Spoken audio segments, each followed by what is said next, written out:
Eto na, umaamoy-amoy pa. Galing ng oven pero kinalawang at panis na dahil luma na pero ina-unbox pa. O mag-like ka na at mag-follow. Joke lang po. Ay nako, NBA Finals pala 2010 Lakers versus Boston Celtics. Wala pa si Jason Tatum sa era ng liga. Dumadako na tayo sa first quarter. Unang pukol si 3 points sa home team galing kay Fisher. At gusto na naman ni Gasol na makaisa pero hindi score ang naitala. Isang sakong semento ang pamalo galing kay Wallace. Pero never give up. Si Gasolina ay Gasol pala at nasyo. At sumagot agad si Garnett ng isang easy slam dunk. Parang hampas sunog. At lamang na ang visiting team sa score na 11-15. Kahahabol na ang Lakers. Dumadako na tayo ni Magellan. May kasabihan, bilog ang buwan. Ay second quarter pala. Under Disaya para sa mga chismosa. Ay nako, 11 minutes and 39 seconds. Isa na namang agimat na 2 points binitawan ni Kobe Bryant at naipasok pero hindi pa nila nakuha ang kalamangan sa score na 23-14 in favor of Jason Tatum. Ay nako, naglalaba pa si Kai Soto, Boston Celtics pala. At nagminiran ang Indiana Pacers dahil kulay dilag pa rin ang Lakers. Under 8 minutes and 5 seconds, parang niyari na ni Garnett ang mga fans, lalong-lalo na ang mga chismosa at kasama pa ang mga matandang naglalaba. Ay nako, tabla na ang score sa 23 matapos niyari ni Garnett ang mga fans. At bumitaw ng malamig na 3 points si Artist or World Peace, tabla pa rin ang score sa 29. At hindi naman pahuli ang Boston Celtics, bumitaw kaagad ng 3 points si Paul Pierce upang palamigin ang golden gold na kulay ng Lakers. Abante na ang Boston Celtics sa score na 31-38 in favor of visiting team. Pero hindi naman paawat si Kobe Bryant. Kayod kalabaw na, may kasama pang baka. At humahalimaw na siya pero hindi kinaya ang galamay ni Garnett na bago lang nayari ang mga fans. Isang hampas hangin na 3 points para lumubo ang kalamangan sa score na 36-45 in favor of Boston Celtics. Pero hindi naubusan ng gasolina ang tangke ng Lakers dahil nagminiran pa sila.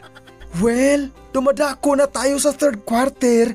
3 free throw galing kay Kobe Bryant para alisin ang mga basura na tumatambak sa kanila.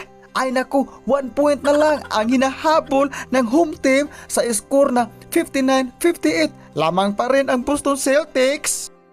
At isang fadeaway ang binitawan ni Ray Allen katulad ng Game 6 sa Misamis Heat versus Indiana Pacers Spurs upang pahirapan ang kahahabol na Lakers sa score na 61-58. At palitan ng mga score, dumadako na tayo sa last and final quarter. Under 6 minutes and 18 seconds sa fourth quarter, para nabistulang kapayo ang 3 points ni Pacers para maitabla ang score sa 64. Para tinanggalan ng angas ang mga Boston Celtics fans dahil umaamoy na ang lechong baboy galing sa Sara Dessert para sa Lakers. At bumitaw na naman ng 2 free throw si Kobe Bryant para kunin ang kalamangan sa score na 66-64 in favor of home team. At umaarangkada na si Kobe Bryant, nagmistulang kalabaw na parang humahalimaw at kunin ang 4 na kalamangan sa visiting team. Ang bilis ng panahon, time flies. Ang daughter ni Stephen Curry, ay nako, umaamoy na ang panalo sa mga chismoso. Sumasagot na naman si Kevin Garnett ng isang hampasunog na slam dunk, pero bigo siya na kunin ang kalamangan sa home team. Under 1 minute and 38 seconds, kumuha ng panggatong ang visiting team dahil sila na ang naghabol sa home team. Sa score na 70-76 in favor of Lakers, parang nagmistulang kubra na si Gasol dahil lamang na po sila ng 6 points Pero sumagot si Wallace ng 3 points para ibaba ang kalamangan sa 3 points. Sa score na 76-73, lamang pa rin ang home team. At isang 3 points binitawan ni World Peace para ibalik sa 6 points ang kalamangan.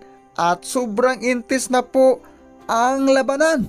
Ito na ang ating hinintay. Sumagot ng 3 points si Realin galing ng Downtown Carbon. At sa wakas, naubusan ng gasolina ang Boston Celtics sa kahabol. At nagmistulang suntok sa hangin ang ginawa ni Kobe Bryant sa umpisa.